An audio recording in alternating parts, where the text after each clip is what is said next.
if you choose coily. So I have to think really deep and be sure of the look I want.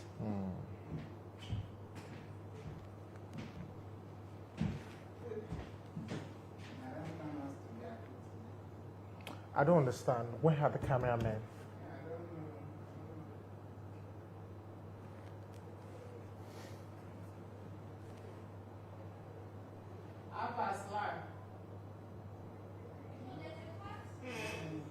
Kemi, where are the cameramen? It's only glory. Is it only glory that is on? Emeka, please help me with my phone.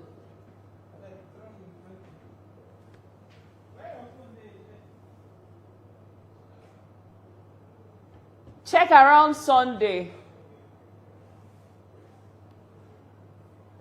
And everyone who knows us knows. So I they go direct from Muntag straight to I they go from Muntag straight to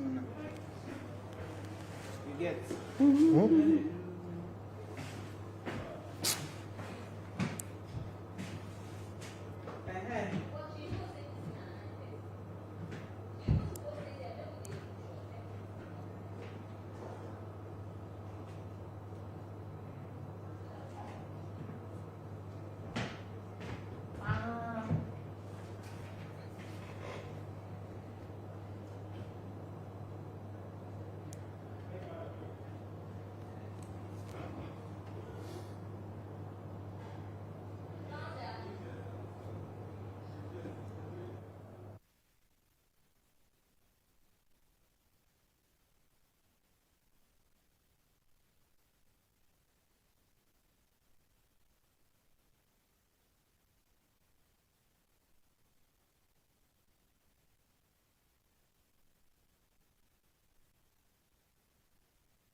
Welcome to Live from Abuja, reaching you from Nigeria's capital city.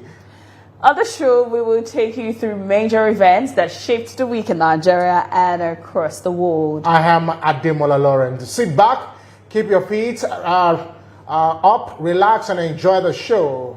I am Jane Francis Nweze. And of course, it's an interesting week. Of course, so many things happened over the week.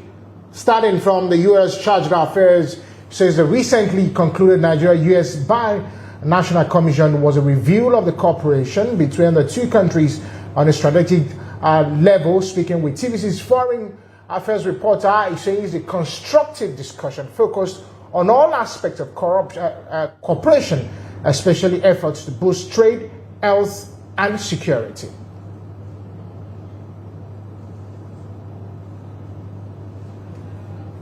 Has existed for about 14 years. Since its establishment, the strategic dialogue has expanded mutual cooperation in areas of increased bilateral trade and security. It also helped in the fight against Boko Haram insurgency. We were really able to have some very meaty discussions because we also had some specific working groups on topics of real specific interest, like the Africa Growth and Opportunity Act and how we can boost Nigerian exports to the United States, on cybersecurity, on food security. So we really had a really robust conversation. So I think what this does is it helps us align our objectives and make sure that we're moving forward together, identify new areas of cooperation, and I think you're going to see some new stuff coming up over the course of the next year. Certainly Nigeria buys U.S. products as we buy Nigerian products. Two-way trade between our countries in 2023 was over $8 billion, and it's pretty evenly balanced. Nigerians invest in the United States. Americans invest in Nigeria, which creates jobs for both countries. One of the new things promised at the recent Abuja 6th Binational Commission meeting was a commitment to help advance Nigeria's technology. Well, we now have, I think, a really elevated focus on technology. And the Deputy Secretary Campbell, mentioned that we're going to be hosting a large symposium on AI here over the summer. And then we're going to have a very large BNC follow-up gathering on technology in Washington, D.C. in October to bring private and public sector together and really strengthen and drive forward cooperation in that space. We're really looking at agriculture and food security as key topics. One area that has been a challenge to Nigerians in the movement of people is the about 24-month wait period for visa interview dates.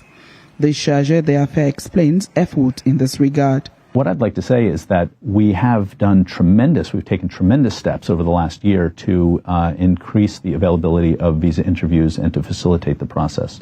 For example, we have extended the validity of visas from 2 years to 5 so that people don't have to renew their visas so frequently, reducing demand on a biannual basis.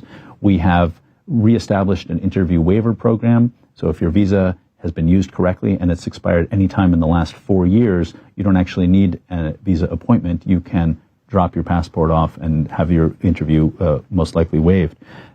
We have certainly increased our staffing and stepped up our availability of interviews. To some extent, there is just a problem of math here. There are more people that want U.S. visas than we could possibly staff ourselves to accommodate. In 2023, we issued 87,000 visas to Nigerians. That's a lot. The 7th U.S.-Nigeria Binational Commission is slated to hold in Washington in 2025. Moya Thomas. In what may be described as a game changer in the campaign of conversion from fossil fuel